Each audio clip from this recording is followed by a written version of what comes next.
for Group B, but we'll see what conspires in the draft. Direwolves on the blue side here after playing a game on red, so that potential Chippys counter pick won't happen. And there's a Kai'Sa ban. That's not Aurelia, but it did look a little bit like it. We'll see if that happens though, because Chippys didn't look too bad on the pick. Yeah, absolutely, and it depends how much practice you have on it. Aurelia was seen a lot in solo queue, so maybe Paz has got something in store. But I think it was more the way the Direwolves played. The fact that they set up early aggression.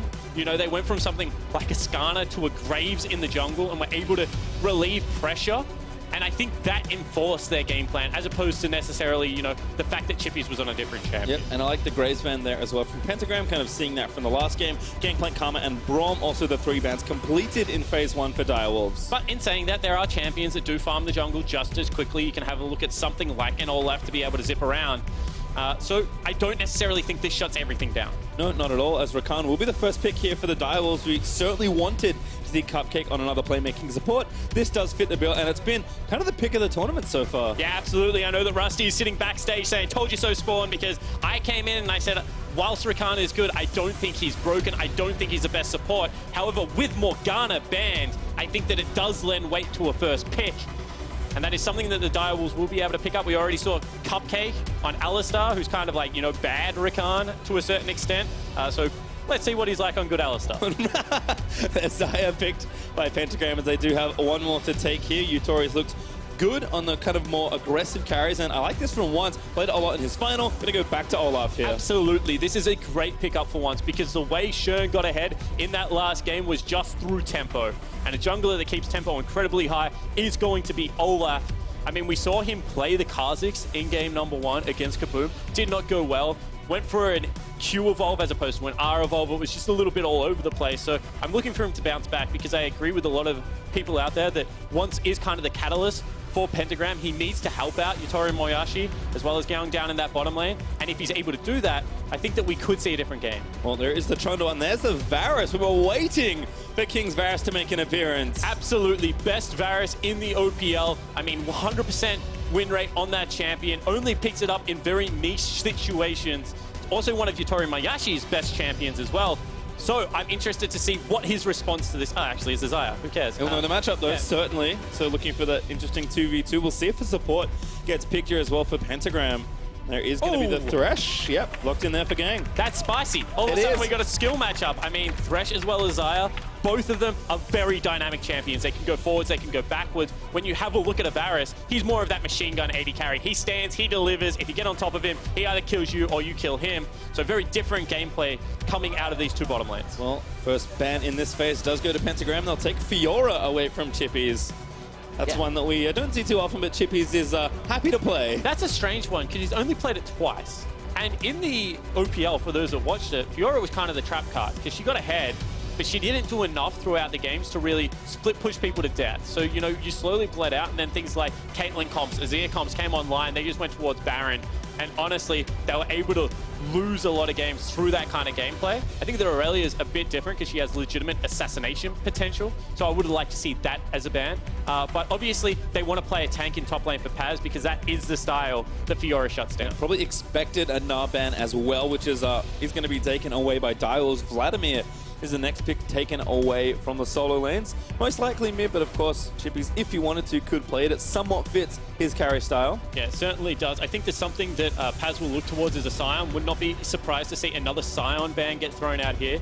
Just because mid lane pool wide open right now. If you ban away something, actually they do go for it. I was going to say it's not really going to impact all that much, but Control Mage now gone. Yep, taking Azir away, so kind of shortening the super strong mids, but a lot open left here as first pick will go to Pentagram.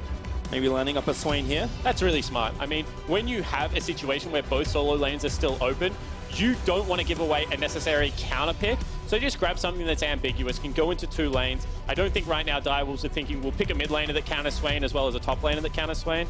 They're now in a situation where they're just going to take what is strong for them. And I think that this is a very nice draft for the LJL team if they are able to get through the early game, because we saw that Shern had complete tempo last time. Yep, gonna have a slightly less tempo in his jungle matchup this time around versus his first two, where I feel like that was in his hands. But Chippy's going to stick with comfort. Camille is locked in for the Direwolves. Yeah, I mean, that is a confidence pick because we saw game one was a little bit shaky. We saw a couple of E's missed off the wall. We saw a couple of E's missed onto the wall, if we're honest. So I like the fact that even though that was a rough game, he then had a great game on the Aurelia. Let's go back to something that was his most played during the regular season, nearly 8 games on it, and was a monster. Well, again, looks like things round out by Cassiopeia. Nice into the Swain, probably pretty good blind as well. So Triple probably feeling comfy in that pick. And looks like it was Swain mid all along. Yeah, absolutely. And all Cassio does is, if you want to play around mid lane, which the Direwolves do a lot, they unlock Triple, Cassio wins nearly every 2v2. Unless she gets hit by CC and immediately blown up, the persistent DPS that comes out of this champion is so massive, and it also protects something like a Varus. So right now, if you dive too heavily onto this comp, you're going to get CC'd up by Cassiopeia, by the Rakan, and then Varus is just going to pump out so much machine gun damage. I really think that the LJL need to split up the team of the Direwolves before they go for the heavy Ornn Thresh engages, because otherwise it can be turned on a dime. Yeah, very standard 4-man style here for Direwolves, as Ornn was the last pick for Pentagram. I mean, solid team fight, good peel, good protection for King's Varus, good playmaking there from Cupcake, and Chippy's doing his thing in the side lane on one of his big picks in Camille. For Pentagram, I think they've kind of split the difference a little. It's not the hyper-aggressive comp we saw from Direwolves in the last game, but it's, you know, got a bit more playmaking, a bit more aggression, and this is a team that does need to get stuff done early, so these picks can help with that. Yeah, absolutely. I mean, similar power on YutoriMoyasi and that bottom lane, but a little bit more of tempo jungling going to be coming out of once, and Paz, I feel, has much more impact on something like an Ornn than what he will have on Shen. Shen can save someone, Ornn can absolutely crush a team fight, and that is what Paz is going to have to do for them to win this game. Especially when you're looking for access to that Varus in the backline. Ornn is pretty good with Braum banned away. So I like the drafts from both these teams. We'll see who reigns supreme here on the Rift. Last game for OCE, who played, in fact, for both these teams, if I recall correctly, because we're in game 5, Spawn. Yeah, absolutely. And right now, if you are sorry, Pentagram, you need to win this game. You do. This is back against the wall, do or die. You cannot go 0-3 on the day. That is just not good enough for your region to get through. And at the same time, the OPL need to ride this high. One thing that Oceania has done is won the hard games and lost the easy games, so the Direwolves now need to prove they're consistent enough to take this one away. 2-1 certainly gives them a shot. Ending out the day for both these teams, but we're out onto Summoner's Rift for one more time. See what happens here. I'll just watch this. This is wonderful. Yeah, I mean, it's kind of scenic now. I like the, you know, sun setting of Summoner's Rift. A little bit of blood moon. It's nice and romantic.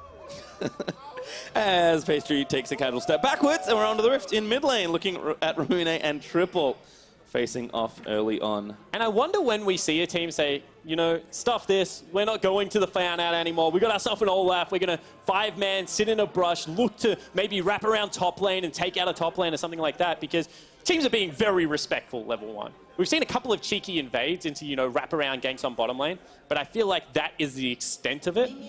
As the tournament progresses, Pastry, I just love to see the evolution of these metas and the evolution of, you know, maybe catching out someone that is standing around a wall.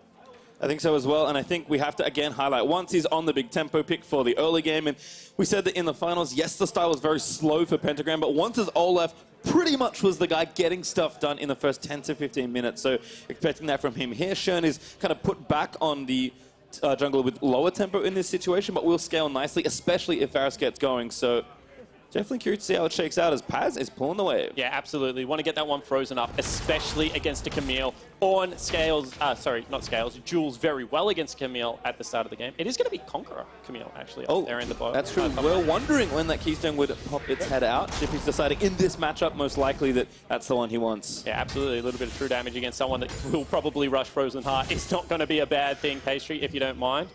I think that this is a misread again out of Shern. Actually didn't think that once was going to start on the top side of the map solo, and there are no camps here for him to take, and he's been spotted out. Gets the vision though, but like you said, was already seen. Looks like once is just going to continue clearing through his side though. Shern going to take the scuttle very quickly, actually smites it down even.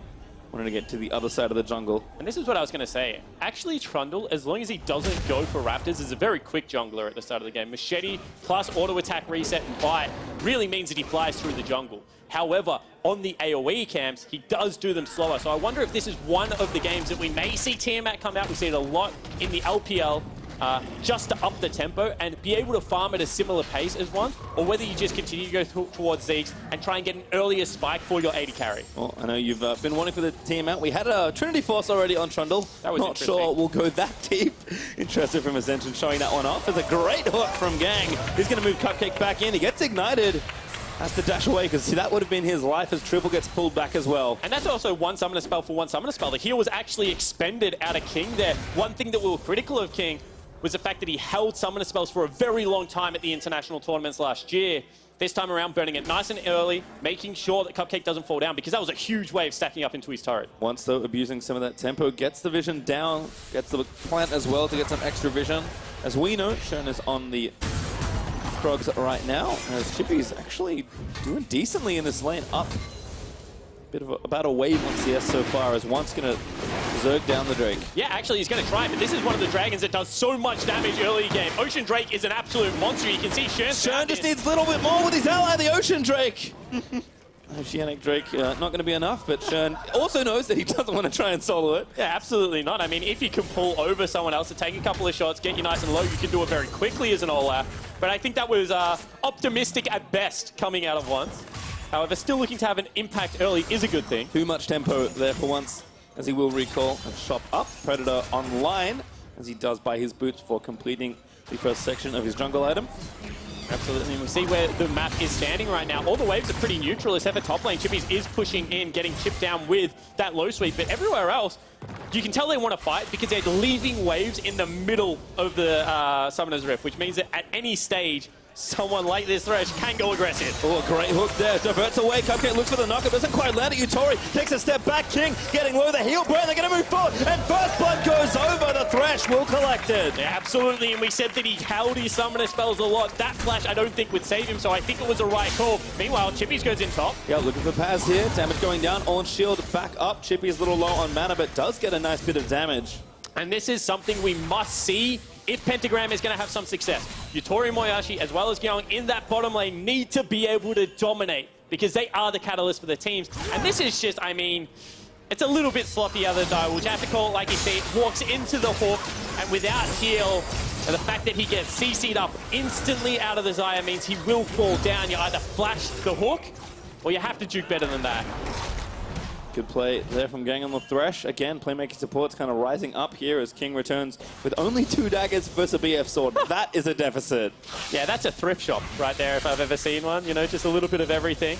Meanwhile, Triple in the mid lane will farm up. But I think that the bottom lane has been where the Direwolves have risen and fallen in MSI so far. I mean, we already talked about it. Against Supermassive, losing a turret at 8 minutes off a very poor recall and going for something as passive as an Ezreal.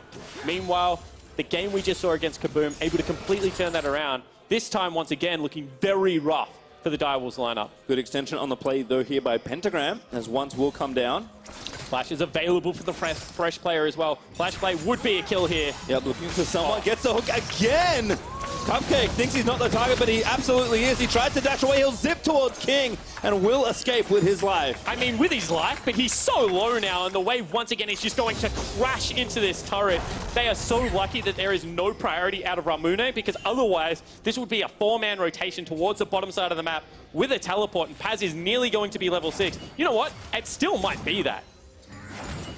Shern again, reading this, does go down and try and stop that bleeding. Once is in the river, will get spotted by the Scuttle Crab that Shern did just recently take. But instead, he walked into the jungle, he gets his vision down, and again, looks to abuse the early tempo pressure of the Olaf. And that dive you mentioned is coming right up. Yeah, absolutely. Oh, doesn't need a hook again. There goes down. Cupcake just falls. The ignite from Gaeng's enough. And this is starting to get ugly, just picking on the duo lane of the Direwolves, something that was done multiple times during the OPL. They stood up there, obviously finishing undefeated. However, Pentagram have beaten undefeated teams before, able to take out Detonation Focus Me in that grand final of the LJL, and looking to once again take down another undefeated team. Yep, King.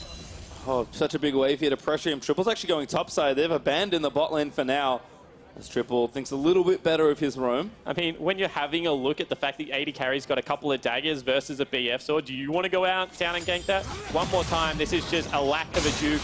Don't walk in a straight line versus a Thresh. Gets hooked up, gets dragged back and falls down. Hey. Now looking mid lane. Yeah, again, trying to extend the pressure to another lane. Triple does with a great ultimate. Might even get a 1v2 kill. Gonna try and chase it down, but Ramune, I think, a little too threatening. Yeah, absolutely. There must have been no miasma there. That's why he went in. Because if Triple had miasma, that slowed the ability to be able to tie them down. May have been enough to turn that. And I think, again, Triple looking good here in the early stages. Up 10 CS, almost turns that one around.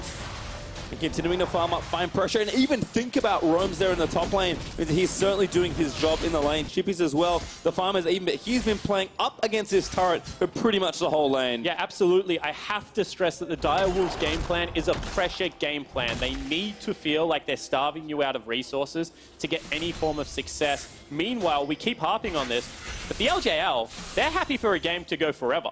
They are not necessarily scared about late game jockeying for position or team fighting.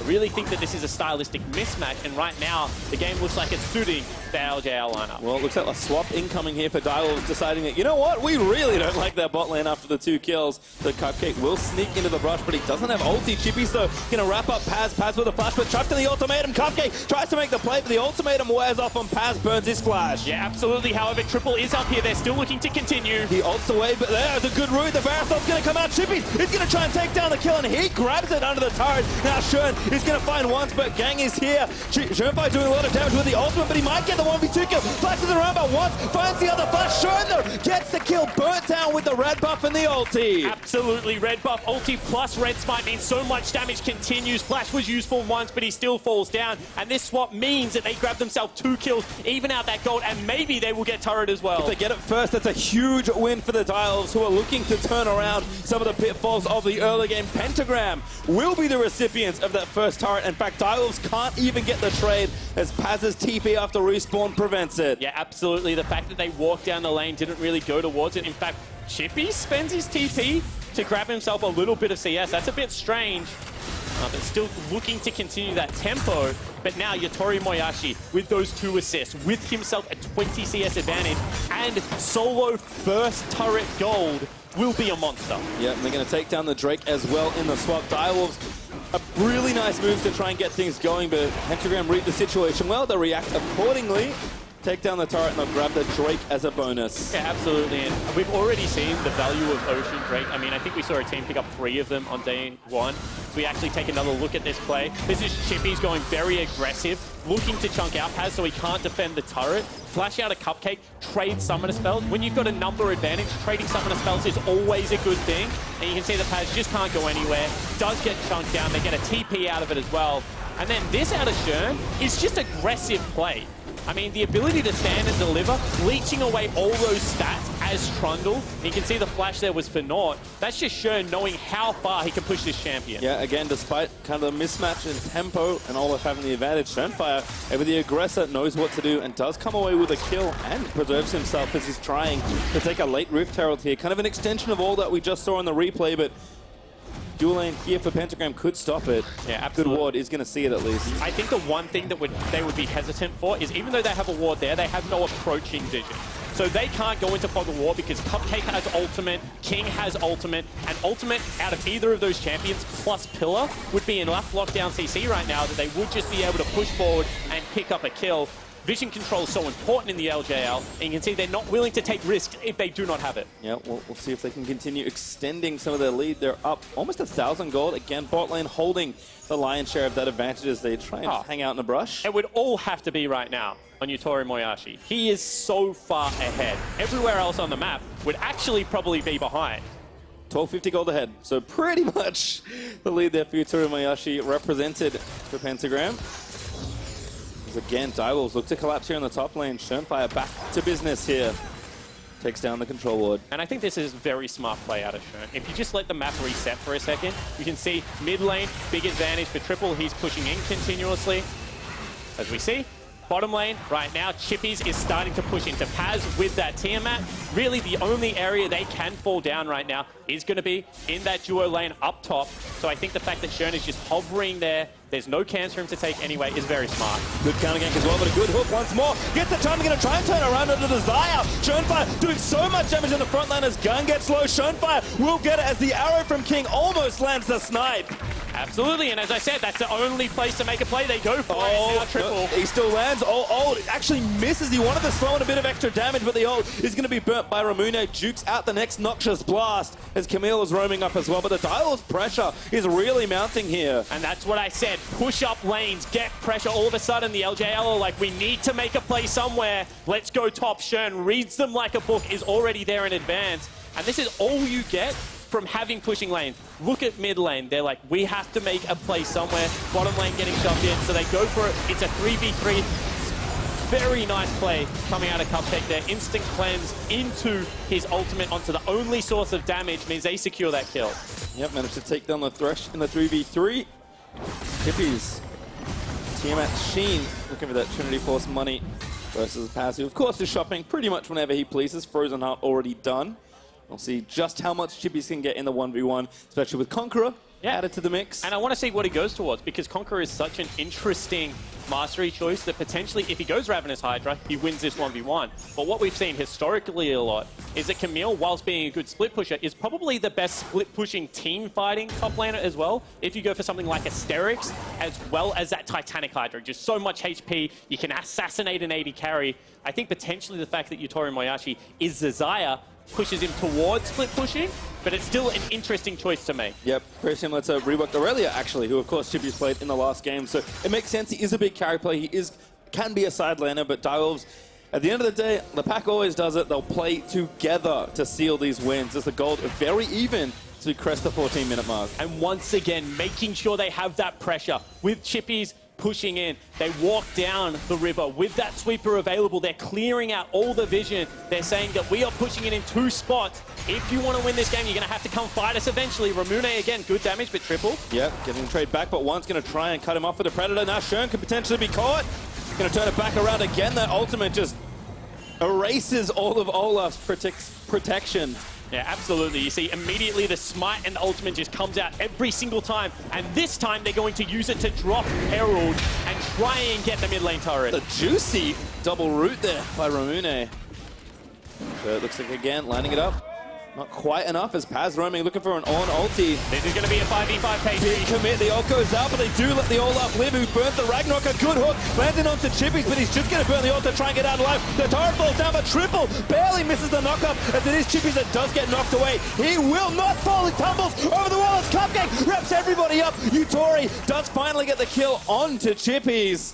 Direwolves barely get away from that one. So much burnt, double flashes on both sides, and in the end it is YutoriMoyasi going aggressively over the wall saying, I will carry this team for this game for my team.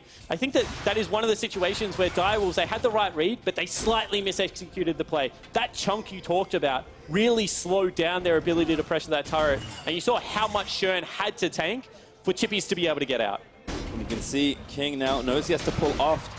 Pentagram will convert that little win in mid lane to a bigger one, hopefully for them here in the top lane. Even in turrets right now, Pentagram looking to right that ship and should be able to take this down, although Direwolves are responding for a fight.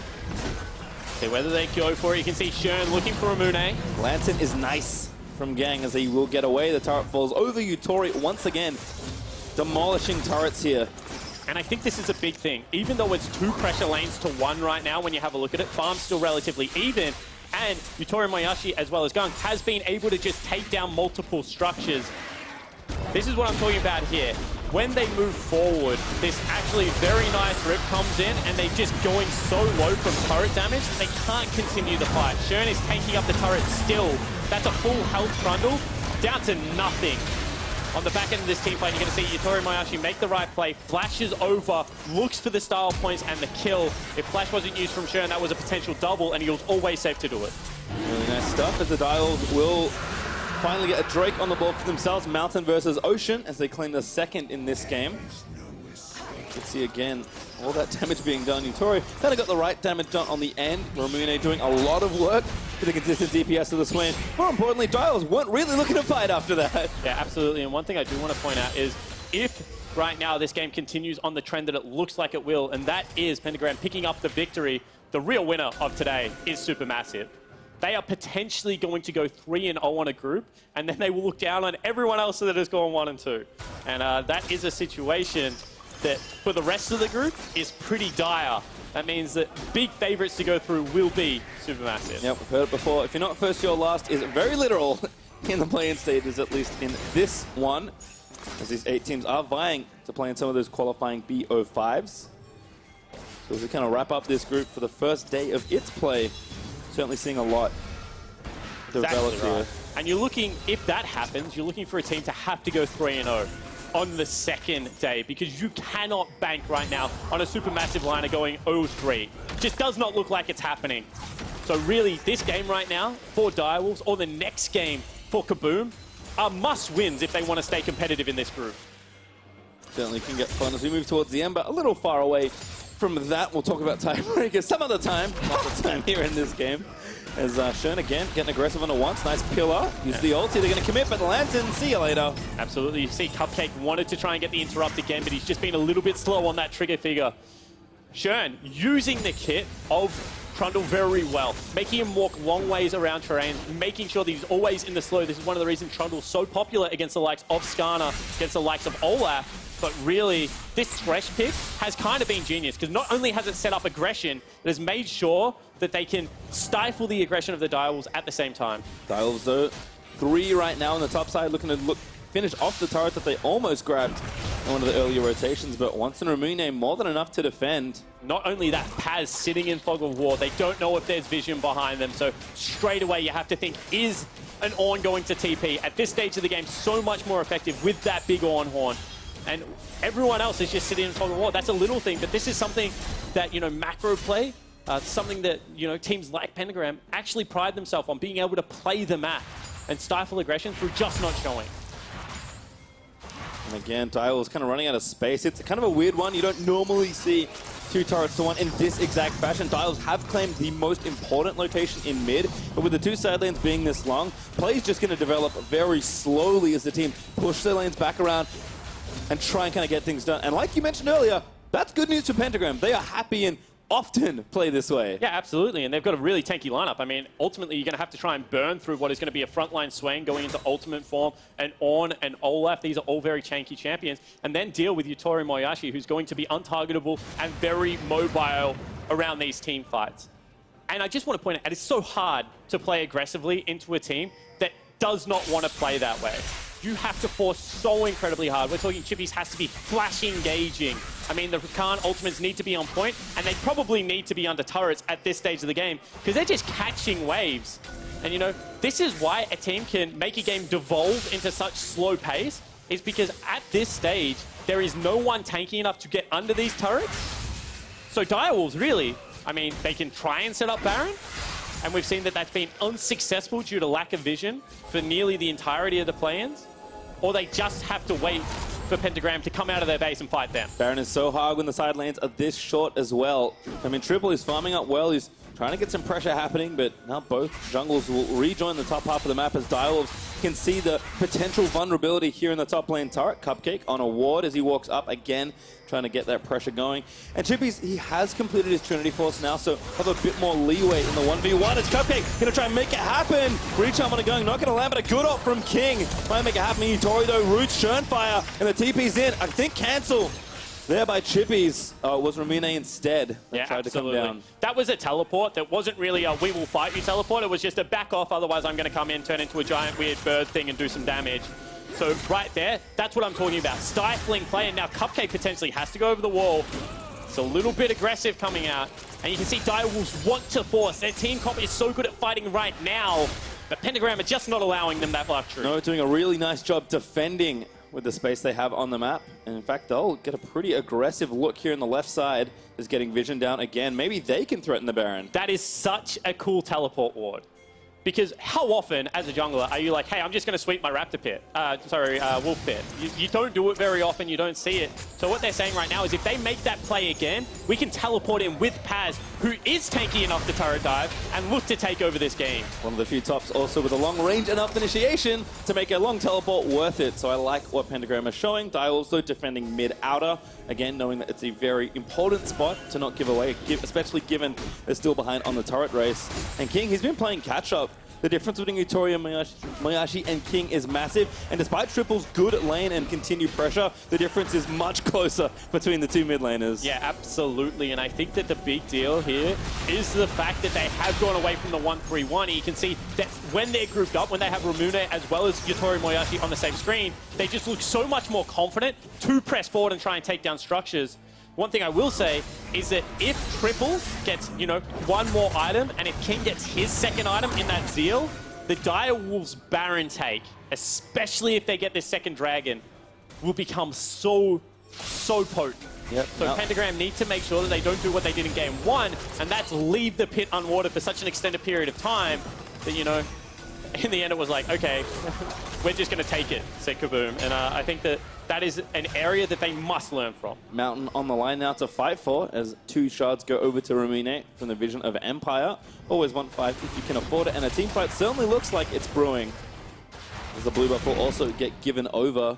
Chippy's short way down, but Paz can get there quickly as well. Top lane turret very low, big wave going to build up, so right now is a good time for the Direwolves to fight. Shern looking for it. Looking for once, doesn't burn the ulti again, just getting some poke pressure down, takes some poke back, and Paz, maybe he's caught. There's the ult, double there as the Varus joins in after the ultimatum, and he gets shredded at Shernfire ultim, and they just erase him. Absolutely, when you have one tank and it's against a Trundle, it doesn't really mean all that much. Shern able to pick up that kill. That is the second Mountain Dragon. That is more gold going towards Triple, going towards King, accelerating those item builds, and top lane turret is about to fall. Bottom lane also might join it. Direwolves might have just ripped this game open. Two Mountains going to do some work here as they do need to take these structures. Chippys grabs one. Maybe it's them that take the outer ring first, but no, Ramune. He senses the top weak turret. The push has been very slow. He'll get it as we'll look at this once again. I love this poke, but no commitment here from Shern. Yeah, absolutely, because you would think that that's a good target's ultimate. Chunk out the jungler and then look for the dragon, but they knew Paz was on the flank. They knew eventually they would have to deal with the Ornn in a team fight, so Shern holds on to it, doesn't overcommit. And now at this stage of the game, getting rid of the top laner, getting rid of the sole initiation apart from a godlike hook, is going to be such a smart thing. And look, King is still behind. I cannot overstate that here in the game, but a Rune Hurricane is going to help for the Baron and for the team fights that will be brewing here in the mid-game. Not only that, non-crit 80 carries have much smoother power transitions. So really we're waiting for that Infinity Edge to come out as once again, maybe some aggression here. Easy exit though for once. So YutoriMoyasi, because he's gone something like a QS, has put some stats towards defensive items, and now he needs the amplification of the Infinity Edge to really take over the game. Whereas King, he just really needs auto attacks and more attack speed. So in a much better point of power at this stage of the game, even though he's behind in gold. You can see the vision though. Again, Pentagram have kept up really good ward habits here, especially around the Baron area. Speed Train is there for the Direwolves, so they've got some good vision, but Shern face checking. Gonna try and get away. There's Ragnarok burnt. Shern's gonna turn around and ulti. Again, try and get some stats back. Looks to fight a little, but the rest of Pentagram are roaming up. Yeah, gets all that armor back. You can see that the burst damage coming out of Ramune, not good enough. Meanwhile, however, they have once again wrestled control of this mid lane, and their mid lane access is giving them this. Very good vision control around the Baron in the side brush, as well as the banana brush around the side.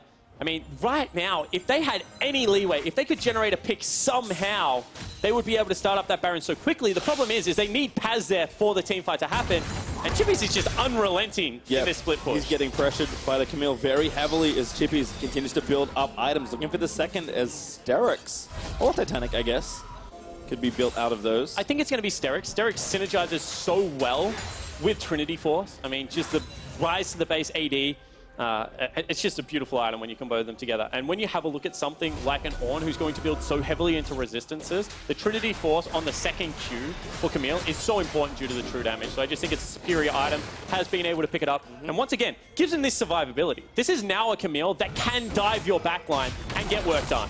Well, again, pressure's been looking good. Direwolves kind of know that they need to take the top outer, but need to do it safely. It's been side lane Triple, just gingerly tending to these waves as best he can, but he's there now, and that might be an opening for Pentagram teamfight. One's going to pop the Righteous Glory. Shern turns around and ults in. Cupcake looking for a big play. Nice pillar. They go back in. They get the double knock off on the chump. They're going to just try and run it all in as Yutori does burn the ulti. Triple. A point bank. Flash ultimate for the stun. Looks to take down the Xayah, and he finds it. What a heroic play as Chippys going to take down Ramune on the backhand with a flash. And that is a high play. Both of the carries of Pentagram now dead, and Direwolves can look towards that Baron. We've already said it, with a tank, with all of the damage that's going to come out of Triple, going to come out of King. This should be a free Baron. Once needs to steal this. So gutsy from Triple, but it pays off huge. As Once with a flash, gonna roam in, Chippys finds him, he's gonna take him down, nothing left on the steal, and Direwolves take the Baron. And this is what we said, with all of the pressure, the game was going to come to head earlier than what Pentagram wanted. Direwolves able to get that pick, and the interesting thing was, this was actually Pentagram starting up the team fight. This is Once just kind of blindly running in, but look at the value of that pillar, knocking up 3 people, allows Cupcake to get in there. Huge ultimate out of Triple, hit 4 people, and then solos out the 80 carry. YutoriMoyasi so much of the gold lead. Chippys not mucking up that combo, able to get the flash there as well, extends the range, and picks up the Baron. Pretty sure it was an ult flash too for a little bit of extra sexiness there from Triple. And now the game firmly in the Direwolves' hands. They wanted that outer turret. Baron will certainly help them, but it's what they get on top of that that's going to matter. Now up about 4,000 gold and looking to really snowball the mid-game. And this is what we said. King with the peel protection. So much damage in that last team fight. Can sit there and just turret. Ramune now. Oh, if he had to creep towards that minion wave a little bit more, would have been pillared off. And you can see the full map pressure from the Direwolves is just continuing.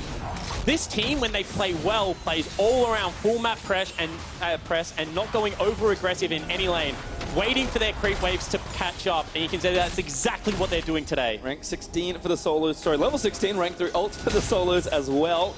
As again, look to try and get maximum use out of the Baron buff. Chippys is having a field day in the side lane. This is a great game to be a Camille. When they only have engage on their top laner, you know you're going to get so much free time with turrets. And you see Paz is like, damn, and he's going to take my base if I don't go to him. That means no initiation, in they go. Okay, looks for the candy. Tor's going to get charged, takes him down. Triple there as Chippys dives in onto Gaeng. Looking to take down the ball lane. They get deleted as the Direwolves diving through the turrets. They take down the tier 2. They're going to crack through for an inhib. This potentially could be the game. There is going to be a creep wave coming in the bottom lane. They're going to at least get 2 inhibitors. And with 30 seconds left on the death timer of the strongest member of Pentagram, Direwolves can look to just end. They're going for it. They've got about 25 seconds. They blaze down the first Nexus turret. They delete the next one, and they'll look to erase the Nexus as well. The Direwolves rally back and finish today 2-1.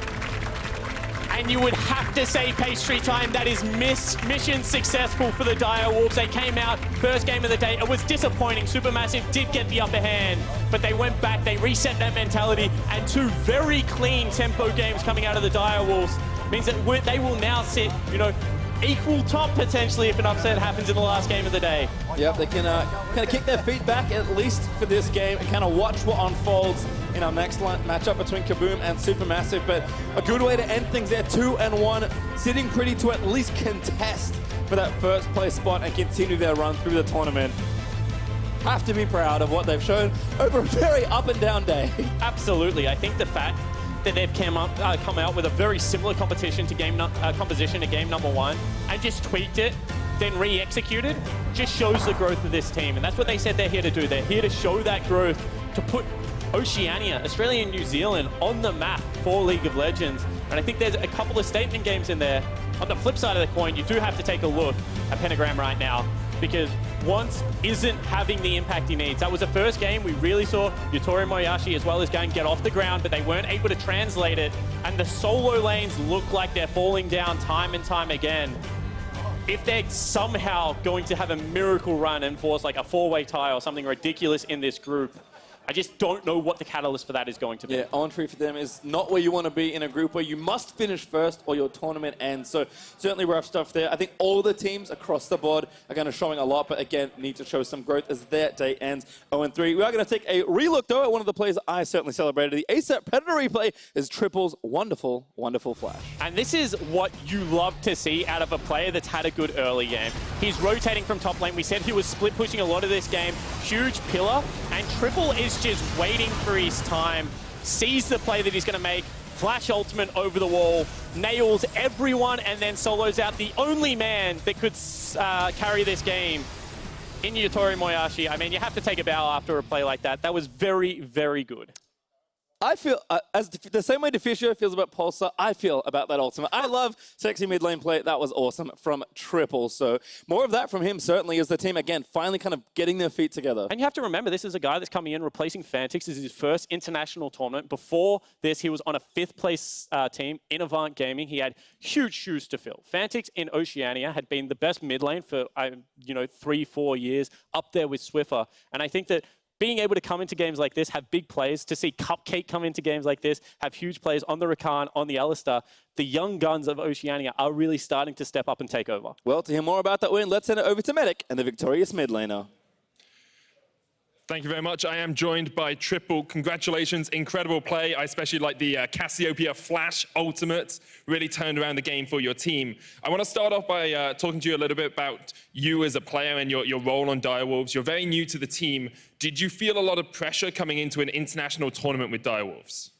Obviously, like, replacing probably the best player in our region, but I don't really feel the pressure at all. I mean, we did work our way here from the OPL, and yeah, there's nothing to lose, really. No one thinks we're going to win. But you have been winning. You stepped up versus Pentagram, you stepped up versus Kaboom. Do you now think maybe you have a shot to take down Supermassive? I think it's too early to say. I mean, they did show up versus us as well, but I think in 2 days you'll find out. Not much more to say. Oh, well, you seem to be the primary carry for your team at the moment. Like we saw the Zoe play in the first game and then that Cassiopeia play as well.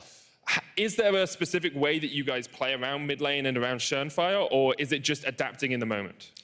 I would say me and Shern really click well as a duo, mid-jungle duo, so that's why it looks good, because he always plays around me, always hovers me, gives me resources. So, yeah, thanks to Shern. Okay. Before we hand it over to a quick break before our final game, I want to ask you about your name, because I know there's quite a storied backstory here. Why are you called Triple? Let's just say it was the name of a burger. That's it. Okay. You named yourself after a burger. We'll be right back after this break for the final game of the day. Stay tuned. Thank you.